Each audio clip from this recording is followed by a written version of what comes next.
Deməli, 28-ci suala baxırıq. Şərtli uyğunluq gözlənilmişdir deyir. Mis heymanına başlanmışdır neolit dövründə. Xeyr. Mis heymanı ilk səfər neolit dövründə başlanmışdır. A variantı səhvdir.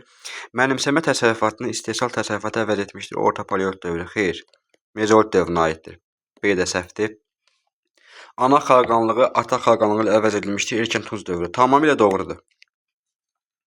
D variantında Kür-Araz mədəniyyəti kimi tanınır, eneolit dövrü verib. Eneolit dövrü Tox əkinçiliyi kimi tanınır. Kür-Araz mədəniyyəti isə erkən tunc dövrünə aiddir. D variantı səhvdir. Əhali otlaq həyata keçmişdir neolit dövründə. Üst paleolit verib, yanlışdır. Düzgün cavab C variantıdır. C variantında ana xalqanlığı ilə ata xalqanlığı sözün yerini dəyişər. Sizi çaşdırmaq istəyir. Bunun üçün testlərə baxanda diqqətli olmaq lazımdır. Sonra hansı sualdır başqa? Deməli, 28-ci suala baxırıq. Şərtli uyğunluq gözlənilmişdir deyir. Mis heymanına başlanmışdır neolit dövründə. Xeyr. Mis heymanı ilk səfər neolit dövründə başlanmışdır. A variantı səhvdir. Mənimsəmə təsərrüfatını istehsal təsərrüfatı əvəz etmişdir. Orta paleolit dövrü. Xeyr. Mezolit dövrünə aiddir.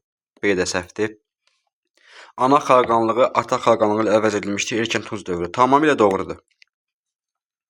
D variantında Kür-Araz mədəniyyəti kimi tanınır, eneolit dövrü verib. Eneolit dövrü Tox əkinçiliyi kimi tanınır.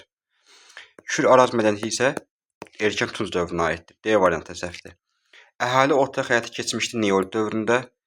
Üst paleolit verib, yanlışdır. Düzgün cavab C variantıdır. C variantında ana xalqanlığı ilə ata xalqanlığı sözün yerini dəyişər.